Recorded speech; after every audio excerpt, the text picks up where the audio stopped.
செல்வ வளத்திலும் படை வளத்திலும் சிறந்து விளங்கியது பாண்டிய நாடு. எல்லாம் ஒரு சபிக்கப்பட்ட மனிதன் வரும் வரைதான். மதுரை மண்ணில் கால் பதித்த அவன் பல அப்பாவிகளையும் பல அரச குழுமங்களையும் பல ஆயிர போர் வீரர்களையும் கொண்டு குவித்தான். பல நாடுகள் தேடி வரும் எகிப்து தேசத்தின் கொடூரமான கொலைக்காரன், மக்களின் மரணத்தின் தருவாயில் கண்களில் பதித்த பர்பாஸ். சபிக்கப்பட்ட பெட்டியுடன் வந்தான். நாட்டு மக்களை கண்காணித்த அவன் ஒரு சில அப்பாவி மக்களை தேர்வு செய்தான். சில நாட்கள் இரவில் கழித்த அவன் ஒரு நாள் வெளிச்சத்திற்கு வந்தான். புதிர் பெட்டியை திறப்பவர்களுக்கு பெட்டியில் இருக்கும் அனைத்து புதையிலும் சொந்தம் என்று ஆசை தூண்டினான். பெட்டியை விரிக்கத் தொடங்கினான். பேராசையில் பெட்டியை எடுத்துச் சென்ற மக்கள் திறந்தது புதிர் பெட்டி அல்ல, மரண பெட்டி. அரண்மனையில் போராட்டம் வெடித்தது. மக்கள் பாண்டிய மன்னனிடம் கதறினர். பர்பாஸ் எல்லாரையும் கொன்று விட்டான் என கத்தி முழக்கமிட்டனர். பெட்டியின் சாபத்தினை மக்களால் அறிந்த மன்னர் பர்பாஸை பிடிப்பதற்காக தனிப்படை நியமித்தார். விரைந்து சென்ற வீரர்களுக்கு காத்திருந்தது ஒரு அதிர்ச்சி.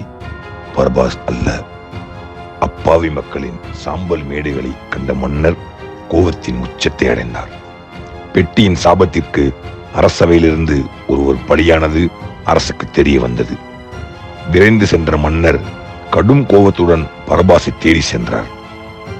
நாட்டின் எல்லையில் பர்பாஸ் மக்களை கொன்று குவிப்பதை அறிந்து சென்றார். அரசின் ஆணையை மீறியதற்காகவும் அவரை எதிர்த்ததற்காகவும் நாட்டின் எல்லையில் வீரர்களை கொன்றதற்காகவும் சபிக்கப்பட்ட இந்த மனிதனுக்கு பாவத்தின் சம்பளம் என்று மரணம் வழங்கப்பட்டது. அதன் பின்னர் அந்த பெட்டியை மன்னரின் ஆணைக்கிணங்க நதிக்கரையில் வீசி எறியப்பட்டது. பல ஆண்டுகள் கழித்து இரு சிறுவர்கள் கடை வீதிகளில் நடந்து சென்று கொண்டிருந்தார்கள். அந்த சிறுவர்கள் கடை வீதிகளில் அவர்கள் வைத்திருந்த நாணயத்தை வைத்து விளையாடிக் கொண்டு சென்றிருந்தார்கள். அப்போது அந்த நாணயம் தவறி கழிவுநீர் தொட்டியில் விழுந்தது. நாணயம் இல்லாமல் வீட்டிற்கு சென்றால் அப்பாவின் கோபத்திற்கு ஆளாவோம் என்று எண்ணி அதனை எடுக்க முற்படுகிறார்கள். அவர்கள் அதனை எடுக்க முடியாததால் அருகில் இருந்த கம்பியின் உதவியால் அதனை எடுக்க முயல்கிறார்கள்.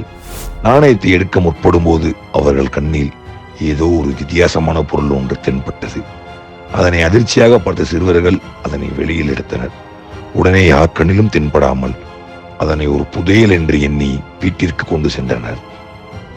அதனை அவர்கள் திறந்து பார்த்தபோதுதான் தெரிய வந்தது, அது புதையல் பெட்டி அல்ல, புதிர் பெட்டி என்று. அதனை திறந்த பிறகு இருவரில் ஒருவர் உடனே மாயமாகிறான்.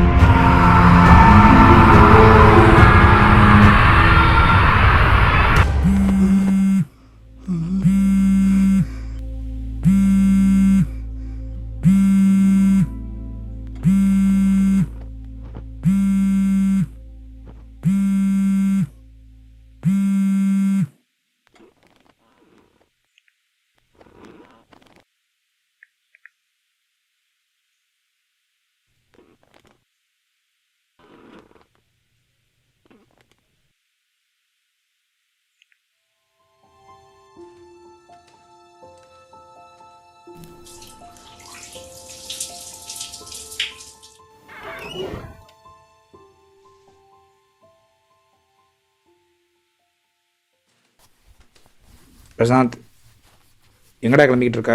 சும்மா ஃப்ரெண்ட்ஸோட வெளியே போகலான் இருக்கேன்பா. டேய், உனையும் உங்கள் அண்ணன் செஞ்சு வீட்டு க்ளீன் பண்ண சொல்லலான்னு கொஞ்சம் வீட்டை க்ளீன் பண்ணி வச்சுட்டு போங்கடா. போவோம்ப்பா, ஃப்ரெண்ட்ஸ்கிட்ட வெளியே வரேன்னு சொல்லிட்டு என்னெல்லாம் பண்ண முடியாது. தம்பி, எனக்கு லீவு கிடைக்க மாட்டேங்குது. உங்கள் அம்மா இல்லாமல் வீடாகவே இல்லைடா. நீ ஒரு நாள் மட்டும் வீட்டை க்ளீன் பண்ணி வைங்கடா. நீ உங்கள் அண்ணனும் சேர்ந்து அப்படியே கொஞ்சம் பருமலக்க போட கொஞ்சம் கீழே தூக்கி வச்சுக்கடா. நான் இன்னைக்கு ஈவினிங் வந்துடுறேன். நம்ம 3 பேர் சொல்லி சாப்பிட போவோம். சரிப்பா, நானும் அவன் சேர்ந்து க்ளீன் பண்ணி வைக்கிறோம். ஓகேப்பா, நான் வரேன்.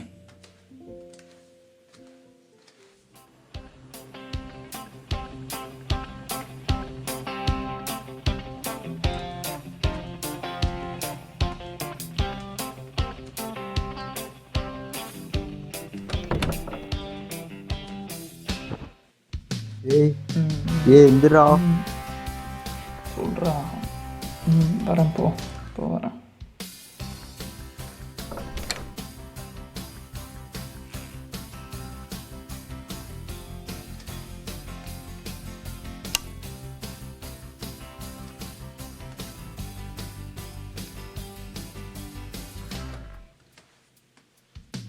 சொல்கிறா, என்னடா விஷயம்? அப்பா நம்ம 2 பேரும் வீடை க்ளீன் பண்ணி வச்சுட்டு போக சொன்னாரா. சும்மாறா, அவருக்கு ஒரு வேலையே இருக்காது. நானும் வெளியே கிளம்பிட்டேன்டா. அப்பாண்டா அம்மாவை பற்றி ரொம்ப எமோஷனாக பேசி க்ளீன் பண்ண வச்சுட்டேன். சரி, என்ன பண்ணி தொலையா, எல்லாத்தையும் எடுத்து வை, நான் ஃப்ரெஷ் ஆகிட்டு வரேன்.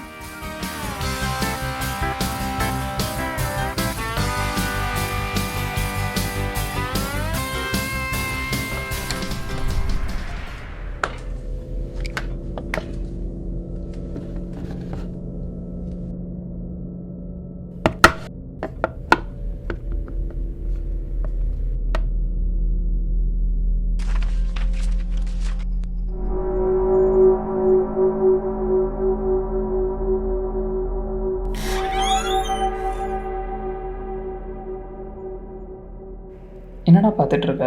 டேய் பிரபு, யாரா அது, உனக்கு தெரியுமா? எங்க கூட இவராடா?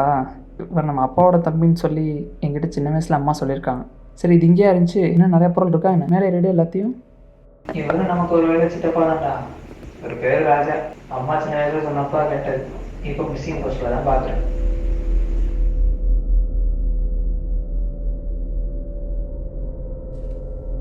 இங்கே சரி, நீ கூட வா.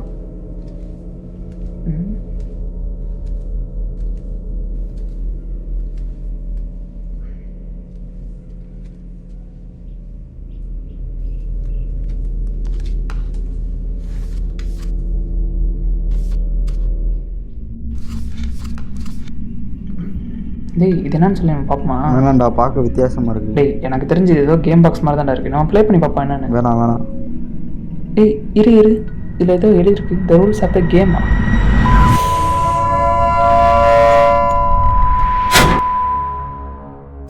Hi, welcome to the rules of the game. இந்த கேம் ஆன் பண்ணி நீங்கள் 2 பேருமே பார்ட்டிசிபேட் பண்ணியிருக்கீங்க. இந்த கேமை நீங்கள் வின் பண்ணாதான் இந்த வீட்டை விட்டு வெளியே போக முடியும்.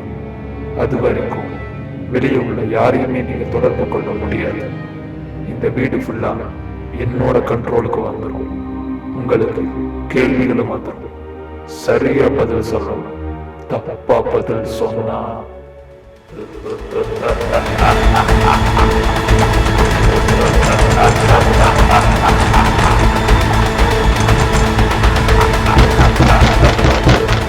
Are you ready?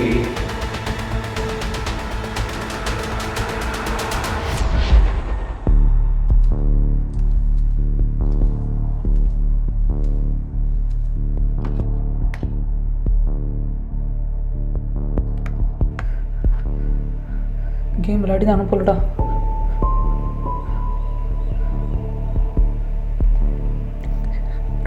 தெரியுது.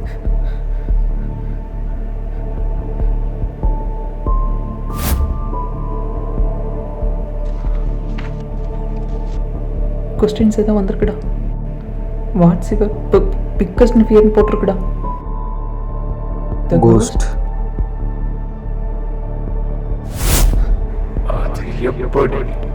அது எப்படி? இந்த கேள்விக்கான பதில் இது இல்லை. இது செல்லாது. உங்களுக்கான அடுத்த கேள்வி கேட்கப்படுகிறது.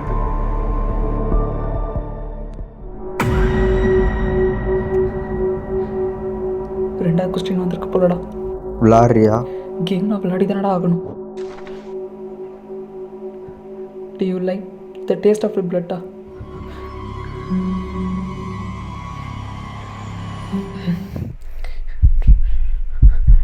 டேய், மணி எத்தனை பார்த்தியா?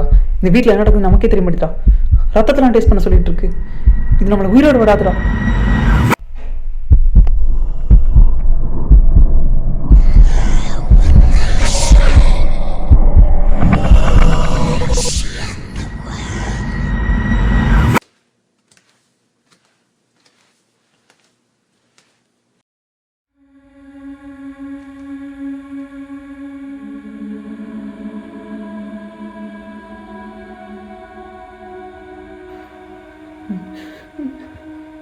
நம்ம 2 பேர்ல யாராவது ஒரு சாகணும் எழுதியிருக்கடா.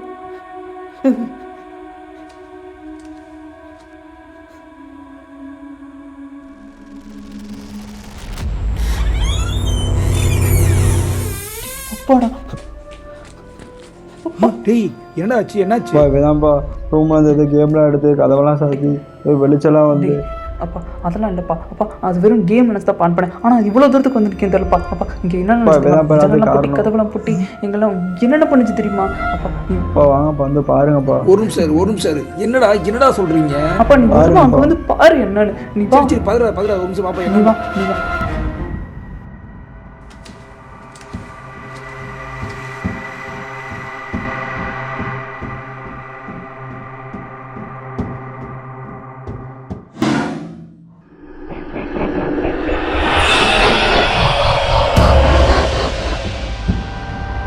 டேய் இந்த பொருளை எவன் எடுத்தது? எவன் ஆன் பண்ணது? பொருளை முதல்ல உடைய வாங்கடா.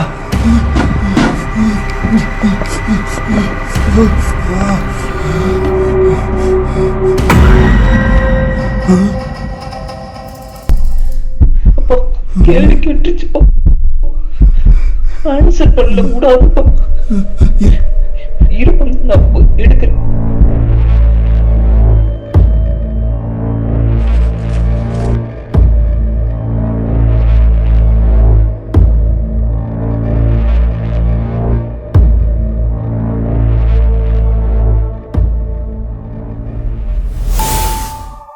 என்னடா இது இருக்கு? என்னடா எழுதிருக்கு? Hi brother, welcome to the game by Raja.